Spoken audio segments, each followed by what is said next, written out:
Discoverers, thanks for watching. If you liked this video, make sure to subscribe for more. The jury deliberated less than 11 hours before finding 45-year-old Chauvin guilty of all three charges against him: second-degree murder, third-degree murder and manslaughter. A crowd gathered outside the heavily guarded downtown Minneapolis courtroom erupted in cheers, and some wept tears of relief, when the verdicts were announced after a 3-week trial that had an entire nation on edge. Chauvin, who had been free on bail, was put in handcuffs after Hennepin County Judge Peter Cahill read out the unanimous verdicts reached by the racially diverse, 7-woman, 5-man jury.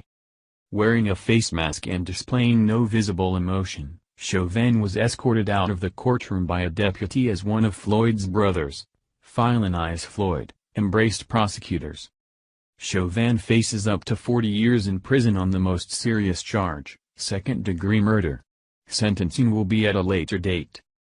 President Joe Biden called members of the Floyd family to say he was relieved by the verdicts, then later he and Vice President Kamala Harris addressed the nation in televised remarks.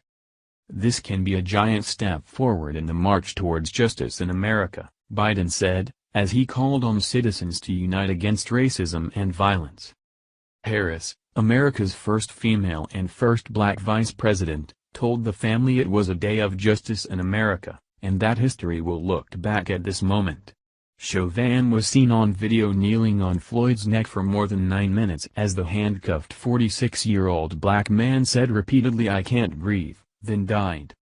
The 46-year-old Floyd's death during his May 25, 2020 arrest for allegedly passing a counterfeit $20 bill sparked protests against racial injustice and police brutality around the world.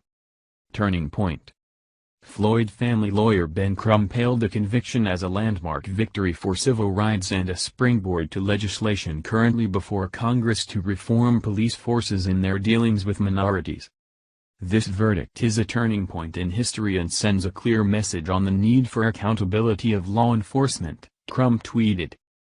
"Justice for Black America is justice for all of America." Guilty. Painfully earned justice has finally arrived for George Floyd's family. "This verdict is a turning point in history and sends a clear message on the need for accountability of law enforcement. Justice for Black America is justice for all of America."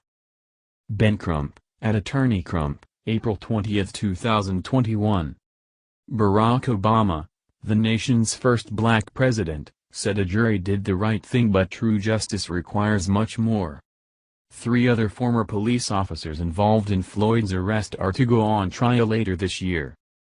Minneapolis has been tense awaiting the Chauvin verdict, and the city has seen nightly protests since Daunt Wright, a 20-year-old black man, was shot dead in a suburb of the Minnesota city on April 11 by a white policewoman. In Washington, the National Guard said some 250 troops were being deployed to support local law enforcement in response to potential demonstrations. Prosecutors, in closing arguments on Monday, showed excerpts from the harrowing bystander video of Floyd's death that was seen by millions around the world. "This case is exactly what you thought when you saw it first, when you saw that video," prosecutor Steve Schleicher told the jury. "You can believe your eyes," Schleicher said. "It's exactly what you knew, it's what you felt in your gut, it's what you now know in your heart. This wasn't policing, this was murder," Schleicher said. 9 minutes and 29 seconds of shocking abuse of authority.